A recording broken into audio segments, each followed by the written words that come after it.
Did anyone see you two come here? Nobody saw us. What's going on, Otis? Yeah.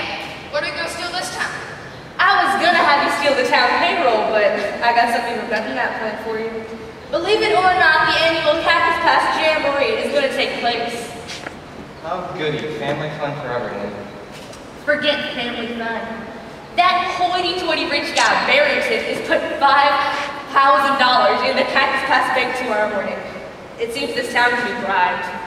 $5,000? That's a lot of money to split 3 ways. Listen, you show up at that jamboree and I'll make sure you don't get caught. This bank job is going to be even easier than stealing candy from a baby. The town will never even know we're in cahoots. Smart thinking, Otis. Ernestine, ain't it nice to have a sister with brains? As long as she thinks the way we do. Don't you worry none, sis. Just let little Otis take care of everything.